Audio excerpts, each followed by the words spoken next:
その時にパワハラの事実を証言してくださる、人がおられました。テーションがディスプレイにあったというふうに記憶しまして、これは真正面に向けて投げたので。皆さんこんにちは、ずんだもんです。当主のお姉さんです。51年ぶりの百条委員会で兵庫県に注目が集まっているのだ。ただ終始、都合の悪いことは記憶になく、さまつなことはメモまで用意してこと細かく記憶しているのよ。記憶がない？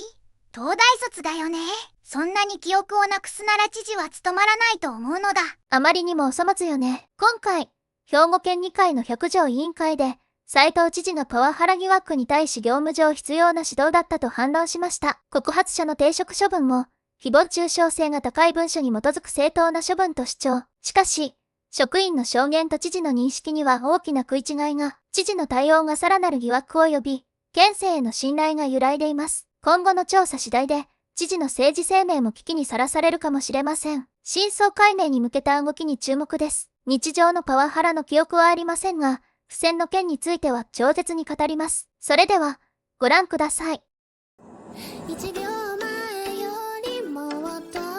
この動画は AI で簡単にできる動画編集、ブリューと信じられないほど素晴らしく、キャンバご覧の楽曲、音声でお送りします。斉藤元彦証人におかれましては、ご出席をいただきましてありがとうございます。本委員会の調査のため、真相究明のためご協力いただきますようにお願いを申し上げます。証言を求める前に証人に申し上げます。証人は原則としてお手元に配布の留意事項に記載の場合以外、証言を拒むことや証言を求める場合の宣誓について拒むことができません。もしこれらの正当な理由がなく証言を拒んだときは、禁錮または罰金に処せられ、また虚偽の陳述をしたときは禁錮に処せられることになる場合がありますのでご承知おきください。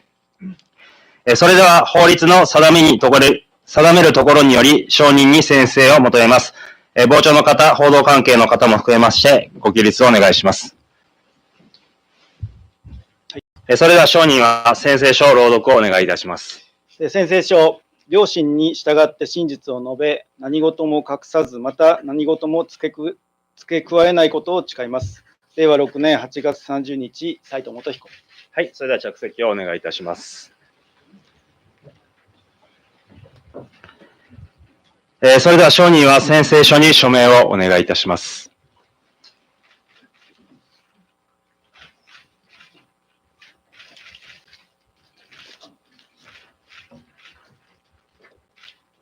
よろしいでしょうか。はい。それでは証言にあたっての留意事項はお手元配布の通りですので、ご確認をお願いいたします。なお、各委員に申し上げます。本日は、事前に証人に通知をいたしております。証言を求める事項について、証人より証言を求めるものであります。尋問にあたっては、証人の人権に配慮されるとともに、円滑な議事進行にご協力をお願いいたします。これより斉藤元彦証人から証言を求めます。最初に私の方から所要の事項をお尋ねし、次に各委員から発言を願うことといたします。なお、証言の際は着席のままご発言をお願いいたします。では、はじめに人定尋問を行いますが、まずあなたは斉藤元彦さんでよろしいでしょうか。はい、そうです。次に、住所、職業、生年月日については、事前に、記入いただいた確認事項記入表の通りで間違いありませんでしょうか。はい、間違いありません。はい。それでは私の方から、お姉さんと、ずんだもんの、経済ナビ。そこで、23日に百条委員会が開かれました。その時にパワハラの事実を証言してくださる、人がおられました。その方が、実は2日前に私どものところに来られまして、知事が投げつけた文具というのはですね、不正であるということはその23日に答弁をくださってたんですけど、私はこの小さい方の不正なのかなというふうに思ってましたら、いや違いますと。これですということを言われたんですよ。で、ちょうど厚さも教えてくださいました。だいたいこんなもの。これをですね、私は投げられた方の、片山副知事が外部の方にですね、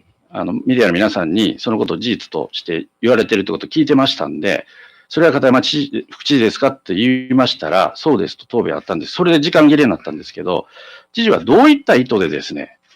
アクリル板に当たって本人には当たらなかったと聞きましたけども、どういった意図でこれを投げられたんですか？知事です。ちょっと待ってください。竹内にその付箋をちょっと言語化できますか？ちょっと議事録に残らないので、これだと。なんて言いましょうか、5センチか、平米じゃないですね。5センチ、角の付箋です。はい。わかりました。厚さは、1センチなかったと聞きました。はい。はい1センチなかったと聞きました。はい。はい、知事どうぞ。正確にお伝えしたいので、委員長、メモを読みながらでもはい、よろしいですか？どうぞ。はい。片山副知事との打ち合わせ中に、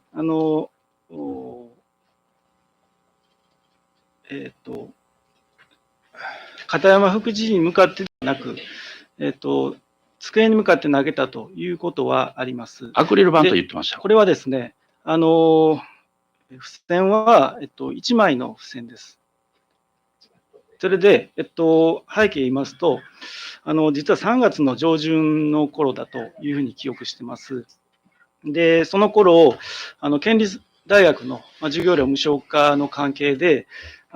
県選出の、いわゆる自民党の国会議員の先生方が、非常にご反発されているという話があって、で、複数の、県議会議員の先生から、一度、県連会長と相談をして、国会議員への説明をする機会を持つべきだというアドバイスがありました。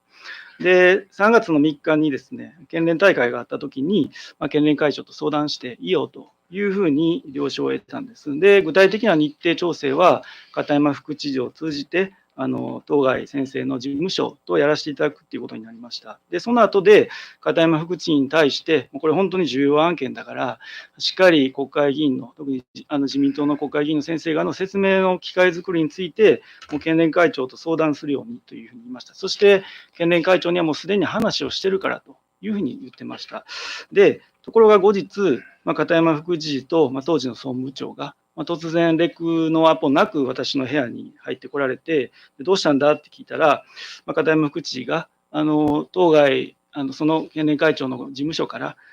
知事が県連会長に話をしてないのではないか。だから、まずは県連会長に知事から話を通してから調整すべきなんだっていうふうに言われたんですね。で、私は、いかがしましょうかって言われたんで、いや、それは私はすでにこんな重要な話で、県連会長に伝えて了解もらってるのに、なんでそれを伝えたのに忘れてたんですかと。で、県大の無償化っていうものはやっぱりしっかり理解をいただくっていうことが大事にもかかわらず、本当に重要な仕事だったのに、私の伝達内容を忘れてたということに対して本当に残念な思いがあったんで、そこで注意をしたというところです。で、その時、私と片山副知事がこちら側、私から見て左側、で、当時の総務長が右側にいたというふうに記憶します。で、パーテーションを挟んで、3人が座っていたという状況です。その時に、私も話を聞きながら、1枚の付箋を手に持ちながら話聞いてたんですけど、やはりやっぱり大変残念な状況がある中で、思わず卓上に向けて放り投げたということは事実です。で、それがパーテーションに当たったか、パーテーションがディスプレイに当たったというふうに記憶しまして、これは真正面に向けて投げたので、片山副知事に向けて投げたものでもなくて、片山副知事に当たったものでもないということですけども、ただ、県立大学の授業料無償化に関して、国会議員にしっかり説明するということが本当に大事なことだったんで、その指示事項がきちっと片山副知事に理解いただいてなかったということで、厳しく注意する中で、突発的に行ってしまった行動ですけども、今考えればやはり適切じゃなかったと思うので、片山副知事などに、不快な思いをさせたんであれば、お詫び申し上げたいし、私も反省したいというふうに思っています。私のところにですね、来られて、わざわざ厚みまで言われたんですよ。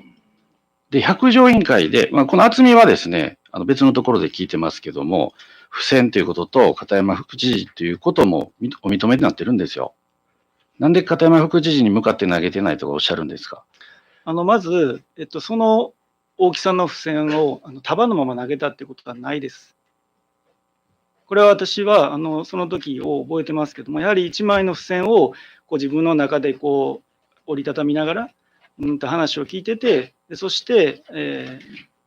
その内容に、思わずこう強い思いを抱いてしまって、それは腹立ったってことですか？目の前に放り投げてしまったということですね。そしたら、そこの陪席されてた広報課長は片山さんの方に投げたって言うんですけど、それはお互いですよ。これはそのことについて深く時間がなかったんで詰めてませんけど、どちらかにというのはまたそれは置いといて、ご自身としては、片山さんのその国会議員等とのやり取りが満足できるものではなかったので、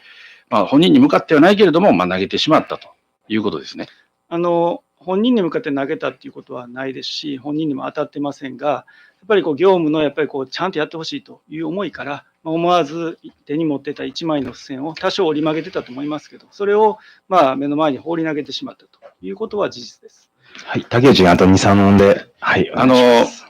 気象高市長ですね、場が凍りついたと言われてます。それは陪席されててですね、知事が何か投げたら、上から下に向かって投げたとおっしゃいましたけど、またそれはちょっと100条にしてやらないといけない。もう一点ちょっと話を変えますけども、東播磨県民局長がここで答弁されたのは、社会通念上必要な指導と思いません。有人な叱責等を受けたと思っております。こういうことを言われた。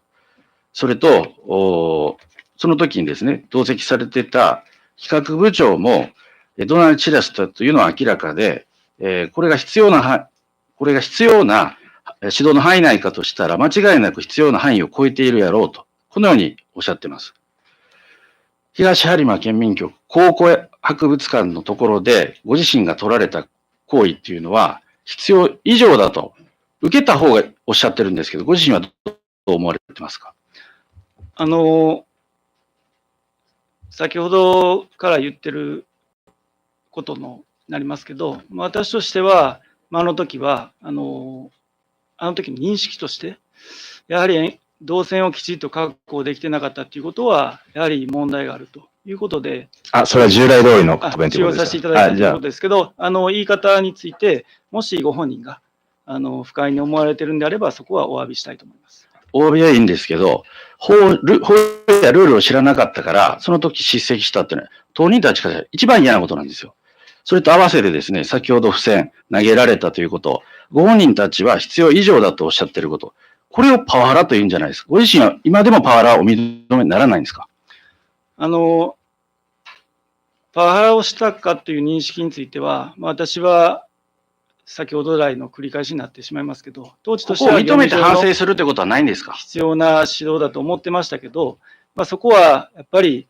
不快に思われた方とか、負担に思われた方がおられるんであれば、本当に心から反省してここはお詫びしたいと思います。パワハラを認めて反省するということじゃないんですか？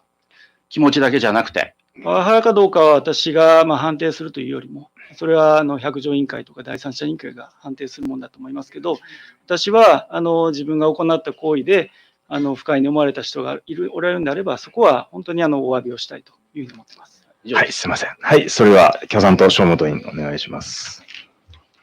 いかがだったでしょうか？私は言い訳ばかりで、パワハラを全く認めない残念な感じだったわ。そうなのだ。もやもやが全く晴れないのだ。みんなの意見もぜひ聞いてみたいのだ。みんなの意見もすごく大事だからね。この問題はみんなで一緒に考えていきましょう。それでは、また次の動画でお会いしましょう。ご視聴いただきありがとうございます。チャンネル登録、高評価、コメントお待ちしております。ナレーションはボイスボックス青山流星がお送りしました。